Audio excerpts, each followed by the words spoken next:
So I was just crying my eyes out, as you could probably tell.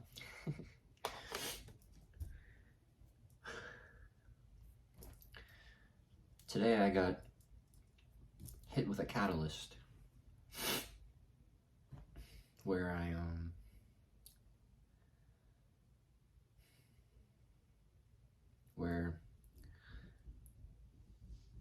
some shadow came up. And,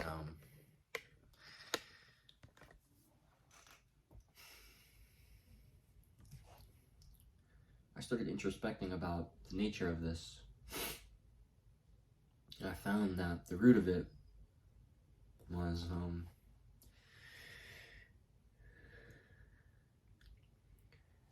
me tying my intelligence and to my recognition, my love, my validation, because that was how I was mainly recognized and received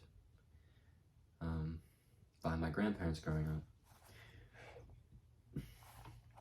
My grandparents, I have both of my parents in my life, but my grandparents have been my main maternal figures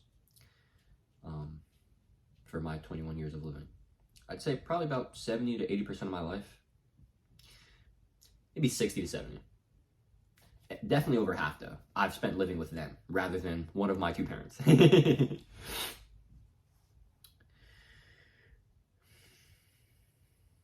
And when I'd come home and I'd bring report cards home, A's and B's, A's in science and math, B's in the other subjects.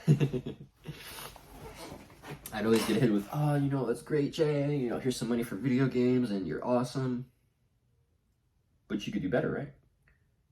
But you could have all A's, right? Every time. Every time for 8 years. 4 times a year for 8 years. After 30 reps, that shit gets seared into your brain. You start thinking, it's not the grades, it's me. I'm not good enough.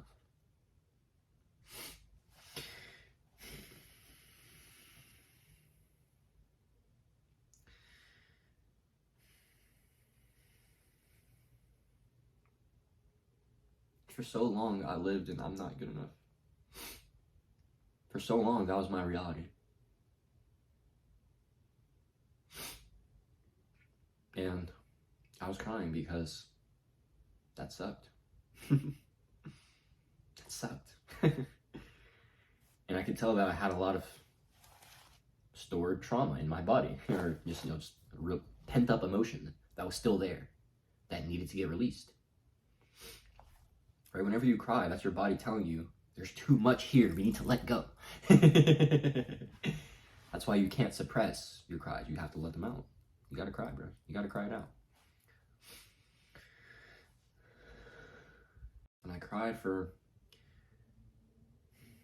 my previous self because he didn't deserve that. But you know what? I also cried because that's not my reality anymore.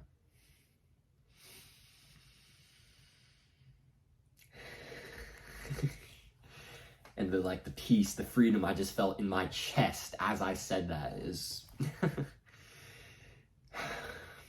so profound. I'm not unworthy.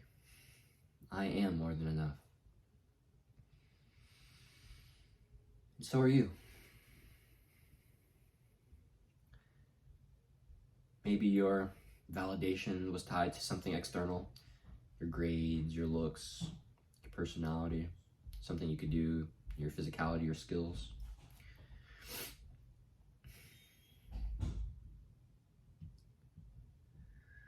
And you started identifying with that. You started attaching your sense of worth to that. And then you learned that, oh, okay, so since I can't do this thing all the time, or if this thing ever gets threatened to me, I'm not good enough. Like for me, right? When I feel like somebody is kind of undermining my intelligence, that's just very egoic to say, right? That's obviously what it is. But it's when I feel like somebody is kind of trying to be above me almost, but not in some just trying to put me on, almost in some I'm trying to tell you about yourself kind of. And that's when I start getting like walled up, because it's like, who the fuck are you to tell me about me? Or it's like, or it's like, oh wait, if you don't recognize my intelligence, then it's like, what am I being recognized for? Where's the love? Where's the validation? I get scared. Okay, I'll reject you before you reject me first. Wall.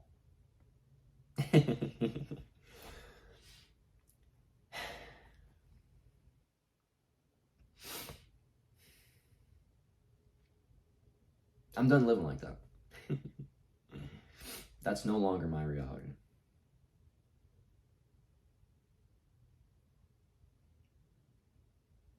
You are enough.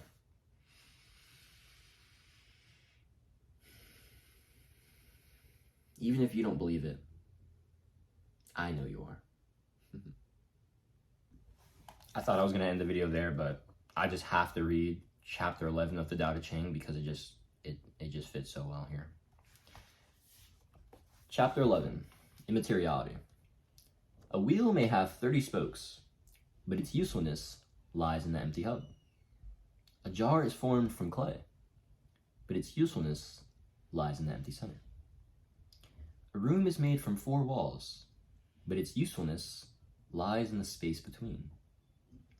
Matter is necessary to give form, but the value of reality lies in its immateriality. Everything that lives has a physical body, but the value of life, that's measured by the soul. Thing is, guys, you can't be unworthy because your value is a reflection of your creator. Infinite. That is your nature. You are more than enough. And if you don't believe that, I'm sorry, that does suck. But that is the truth. You are more than enough. That's a fucking promise.